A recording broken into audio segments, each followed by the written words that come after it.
Bienvenue à tous dans ma nouvelle vidéo YouTube, la 5e. Et je voudrais vous parler cette fois-ci, après vous avoir parlé de tout ce qui s'est passé depuis mon amnésie, mes premiers jours, comment j'ai découvert mes proches, comment fonctionnait la mémoire, comment je me suis découverte moi.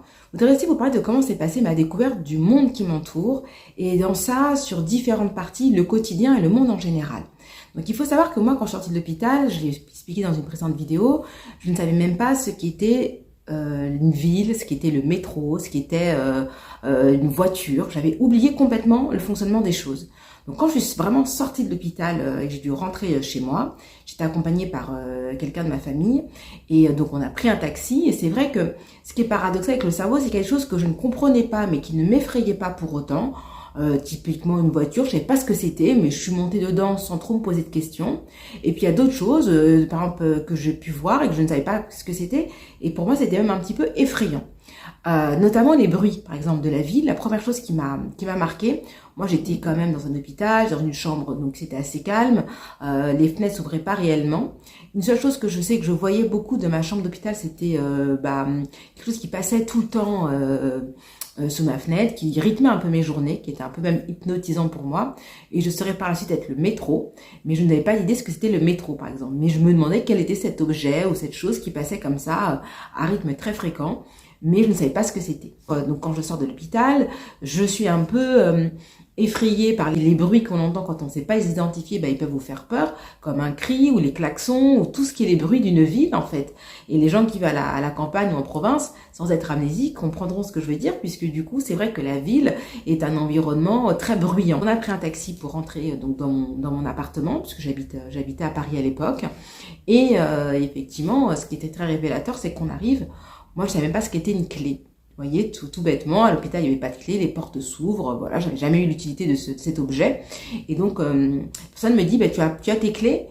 Et là, je ne sais pas ce que sont les clés, en fait. Donc, elle cherche dans mon sac, elle trouve, elle me dit, c'est ça des clés. Donc, des petits objets, ce que je comprends être en métal ou en fer. Et quand elle arrive en bas de l'ascenseur, je vois qu'elle n'appuie pas sur le bouton. Moi, je sais, j'ai pas le réflexe d'appuyer sur le bouton, je connais pas l'étage ni rien, et c'est là c'est marrant, sur des petits détails qu'on perçoit un peu la réalité de ce qu'est l'amnésique dans son quotidien. Donc on arrive dans mon appartement, et moi je rentre dans l'appartement de quelqu'un, j'ose à peine à marcher, me dit vas-y, t'es chez toi, vas-y. Donc je fais un truc dans cet appartement, je regarde, un peu gênée, un peu mal à l'aise, ce qui est censé être mon chez moi. Et là, c'est quelque chose d'assez douloureux parce que je sais qu'à ce moment-là, rien ne m'est familier, rien ne me rappelle quelque chose, j'aime pas l'ambiance. Et alors qu'on m'avait beaucoup dit à l'hôpital, vous verrez quand vous serez chez vous, vous allez voir, ça va revenir. Et là, c'est une première désillusion parce que j'ouvre les placards, je regarde mes vêtements, j'aime pas trop déjà. Et l'impression générale qui ressort de ce premier contact avec, on va dire, l'extérieur, c'est que je trouve ça hostile, je trouve ça froid au sens propre du terme, en sachant que on est à peu près fin mi-octobre. Il était prévu que je déménage quelques semaines après mon intervention. Donc tout est impacté, il y a des cartons partout dans le salon. Bon, c'est vraiment pas un endroit qui est accueillant, c'est pas un endroit qui est chaleureux, donc je n'ai pas du tout envie d'y rester. Mon premier ressenti, c'est ça. Pareil, je vais dans la cuisine, je ne sais nommer aucun appareil. Donc le micro-ondes, le four, la machine à laver, tout ça, je ne sais pas comment ça s'appelle, je ne sais pas à quoi ça sert et je ne sais pas comment m'en servir. Donc là, vraiment, il y a un moment d'angoisse très profond. Et jusqu'à il n'y a pas longtemps, quand j'en parlais de ce moment-là, j'avais les larmes aux yeux.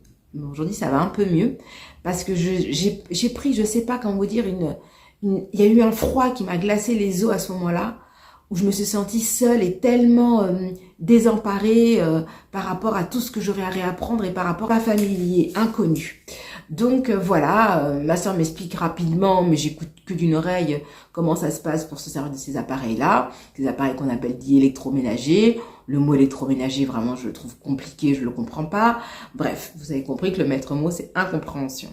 Donc en fait, dans cet appartement, j'y suis pas restée. J'ai été du coup chez mon copain puisque je ne pouvais pas rester seule eu égard à ma situation et de santé et d'amnésie.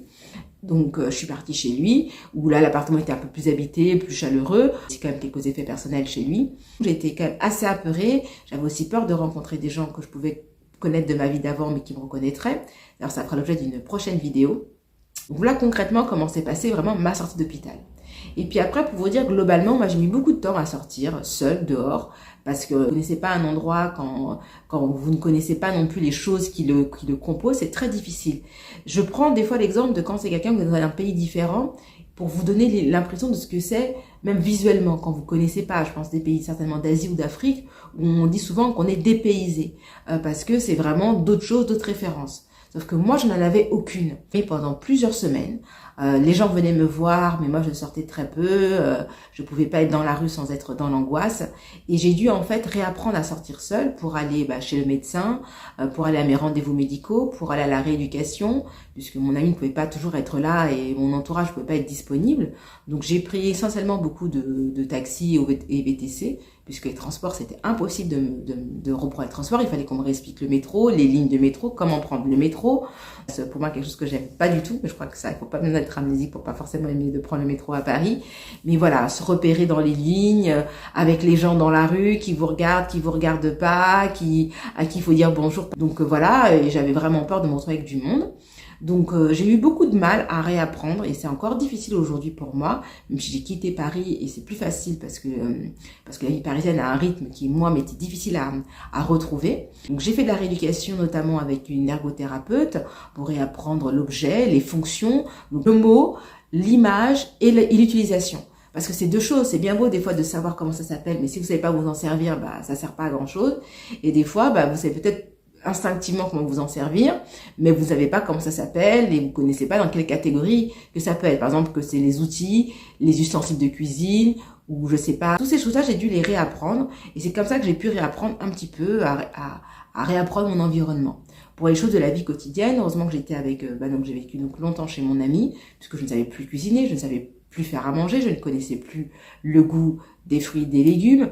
D'ailleurs, sur TikTok, vous découvrir mes dégustations, certaines que j'ai faites de découverte de goût, puisque ça aussi, j'ai dû le réapprendre. Donc, le quotidien a été quand même marqué par de l'apprentissage soutenu, de la rééducation et de la découverte. Moi, pour essayer effectivement très vite de remettre et des images et des informations dans cette tête qui me paraissait vide, je me suis mis à beaucoup lire. Beaucoup lire. J'ai découvert effectivement Wikipédia, qui m'a permis, en tout cas, même si je sais que c'est pas fiable à 100%, on me l'a dit depuis, mais sur l'histoire, la géographie, sur les actualités, le monde, à réapprendre les choses. Et puis aussi sur Internet, à découvrir les lieux de Paris, qu'est-ce qu'une voiture, un vélo, la trottinette, qui l'a créé, enfin, je sais pas comment vous les milliards de choses que chacun d'entre nous, à notre niveau, en fonction de notre culture, apprenons, emmagasinons, enregistrons, mémorisons du coup, et que moi j'avais complètement perdu. Donc c'est difficile pour moi à réapprendre, et ça l'est encore aujourd'hui, puisqu'il y a encore des questions que je me pose, mais au départ dans la rue je ne savais pas nommer le feu rouge, je ne savais pas ce qu'était une signalétique, je ne savais pas, par exemple pour traverser sur les passages piétons, c'est quand même des choses qu'on apprend quand on est enfant, donc ça j'avais oublié, donc il faut regarder le petit bonhomme, passer au passage, enfin réapprendre avant que je puisse être à l'aise, à être seule et à sortir seule. Ça a pris plusieurs mois, ça a pris bien 5-6 mois à ce que je sois à l'aise, à sortir tout ça. Il m'a fallu vraiment du temps, et il m'en faudra encore pour apprendre certains objets. C'est beaucoup plus facile aujourd'hui, je pense, d'avoir perdu la mémoire dans notre génération, je parle au niveau technologique, parce que tout est facilité. On a voulu se faciliter, être assisté normalement par les outils électroniques ou techniques ou numériques. Avant, il fallait vraiment apprendre à faire quelque chose de ses mains. Aujourd'hui, j'appuie sur un bouton et j'ai toutes les infos au téléphone parce que ça reste très intuitif. C'est vrai que j'ai beaucoup cette question des gens qui me disent « Ah c'est bizarre, t'es amnésique et tu sais servir d'un téléphone. » Je vais vous dire, tout s'apprend. Même chose très très complexe. Je pourrais peut-être même me servir d'un télescope, je ne sais pas.